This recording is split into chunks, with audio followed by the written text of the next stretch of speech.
What's up, guys? This is Denny the Donkey from Leg Up Picks coming at you here on October 27, 2025, the day of the sports equinox. It's the rare time of the year where we have every major sport in action today. We've got the NFL, NBA, NHL, and of course, Major League Baseball, if you can even call that a sport. So let's see if we can have some fun, maybe find some winning bets, and throw it all together in a little DGen parlay at the end as well.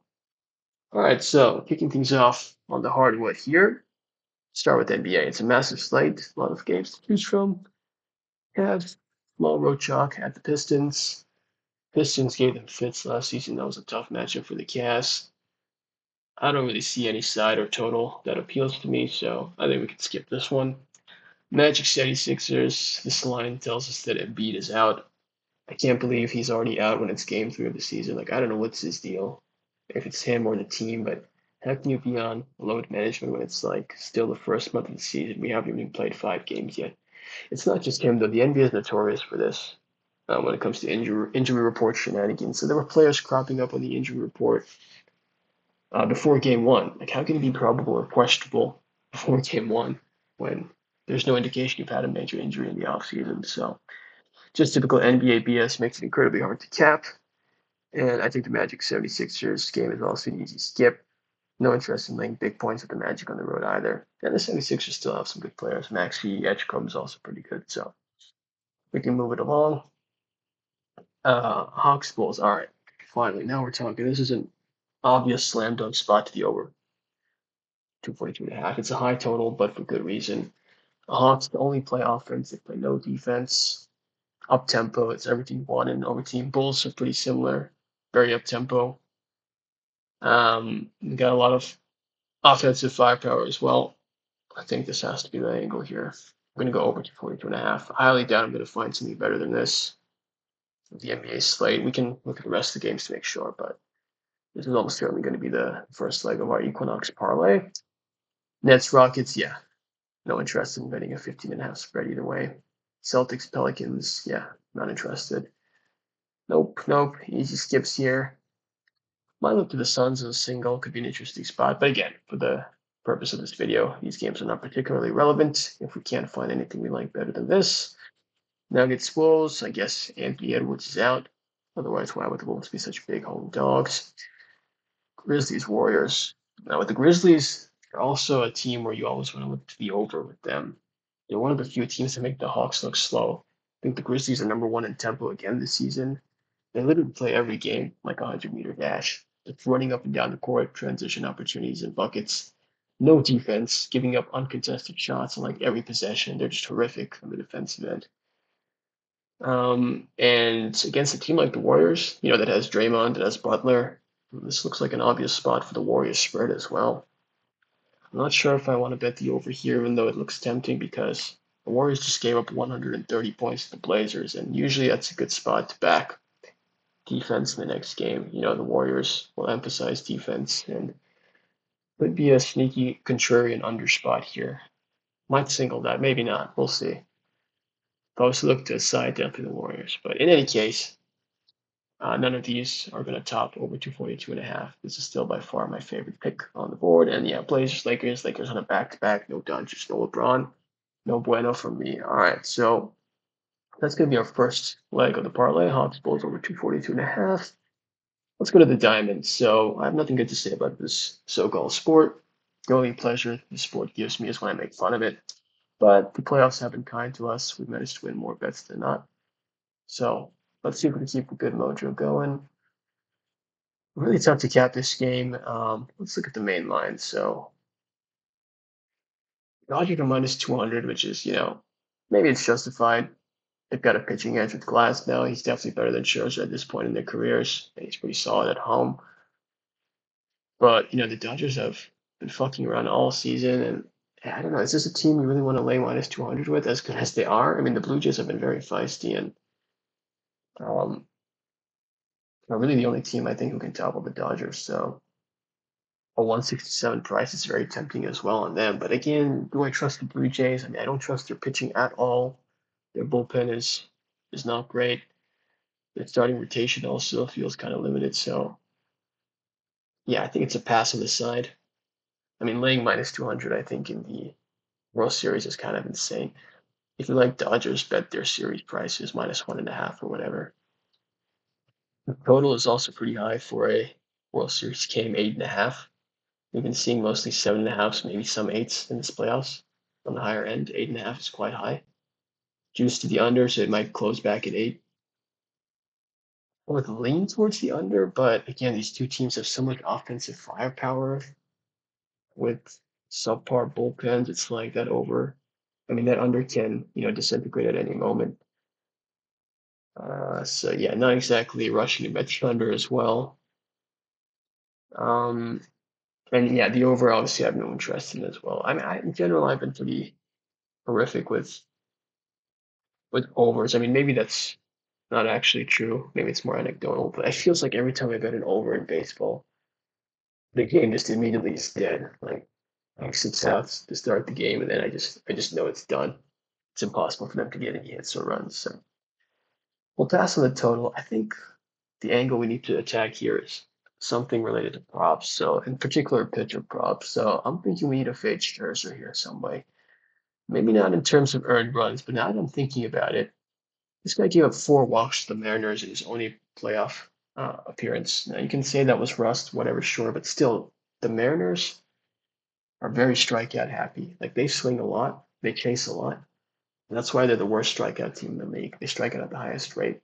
So if you're giving up 4 walks to the Mariners, it's pretty concerning. And now you're playing against the Dodgers, a much more potent batting lineup. They're definitely more patient than the Mariners. They're not as elite as some other teams. Like, funnily enough, the Blue Jays, I think, are the best team at avoiding strikeouts. But the Dodgers are still well above average. They're probably top 10. You have guys like Mookie who can work a count. Giving up 4 walks to the Mariners is just so alarming that I think the angle here would be over 1.5 walks for Scherzer. I mean, it's obviously not a slam dunk or anything, but I think that could be a clever way to attack this game. So let's see what the odds are. Where is that at? Maybe over here on this tab. Let's go to the right here. Yeah, there we go. Walk slide. Okay, so it's 2. Yeah, -104. I was hoping we could get plus odds. That would have been nice. But it feels like the books have kind of caught on to that angle as well.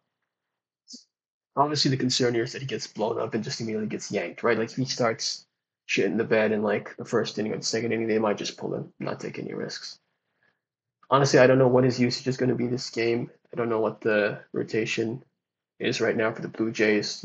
Which hands have they used in the previous games? How tired is everyone? But I'm going to assume Scherzer, as long as he doesn't get blown up, gets at least 4 innings or so. And that could be enough for us to cash our bet. So I think this is maybe a clever way to attack this game. And yeah, I don't really see anything else I love. So we'll make this the second leg of our EQUINOX parlay. So got the Hawks Bulls over 242.5. And we'll go Scherzer over 1.5 walks for the second leg. All right, let's keep it moving. NHL, massive 2-game slate. Gotta say, it's really disappointing the EQUINOX fell on a Monday this season. Last year it was on a Thursday and was perfect because that is the day of the NHL. Pretty much every team plays, and there's so many options and games to choose from. Super limited here now, but we'll have to make the best of the cards we've been dealt. So, I mean, right away, I'm not interested in betting Bruins Senators. Senators been so bad to start the season for a team that was expected to contend, at least for the playoffs. Bruins were expected to be trash, and they've been pretty feisty in the underdog role. So, pretty hard to get a read on these teams right now. It's an easy skip. The Blues and Penguins, though, to me, this is an over spot, especially if we can get it at 6. So DraftKings totals are a scam. Do not bet totals on DraftKings. Really try to get other books if you don't have anything else right now, because they only offer 5.5s and 6.5s. They never offer 6 flat, which is like the most important number when it comes to hockey betting, especially with totals, right? 6 is the key number. So many games end on 6, especially when it's 3 too late, right? And you have that empty net scenario, and many times the game could just end up on 6. So do not bet totals on DraftKings. With that being said, DraftKings, if you're watching this, do sponsor us. I might take back what I said then. All right, so I'm gonna see what they're offering for 5.5. If it's something reasonable, which it isn't, of course, yeah, -150. If it was -135, I would have said screw it, let's give that out. But -150 is just crazy. So I'm gonna have to look to offshore for our hockey total. And yeah, you see Bet Online has over 6, much more reason why -110 even better. If you can get Bet Online, if you are primarily a hockey bettor, or if you want to bet hockey high volume, you need Bet Online because the odds I think are the best when it comes to offshore books and definitely better than these recreational American books as well. So do check out Bet Online for hockey betting. In general, you should have as many sports books as possible so you can line shop. Because if you only have DraftKings, right, you're locked into these negative EV bets. Like you take these horribly juiced lines that are juiced to high heaven, and you're betting into a negative EV market both ways. There's no way you can win long term. So very important to have as many books as possible so you can line shop and compare. And luckily for us, we do have more than one book, and we can take over 6 -110 on Bet Online. Okay, so why are we taking the over? Very simple. The Penguins have been scorching hot offensively. The Blues goaltending has been a mess. I don't know what's going on exactly. Maybe the defense is um, not playing well and or they're just getting unlucky and a mix of both. But whatever the case is, they've been giving up way too many goals lately. They lost up 4-0 in the last game in regulation, which is absurd. I think the final was like 6-4, 7-4. So this team has some issues on the defensive end right now. Penguins are the type of team to take advantage of that. They've always given the Blues trouble, especially when at home. You can see that the Blues, despite the struggles to start the season and the fact that the Penguins have a better record than them, they're still the underdogs, which means the market is telling you that the Blues are the better team. I am hesitant to bet the Blues because they had their backup into the Hofer. I mean, he's been solid in general, but he's had a shaky start to the season. So I don't know if I'm ready to back him just yet. I don't know when he snaps out of it.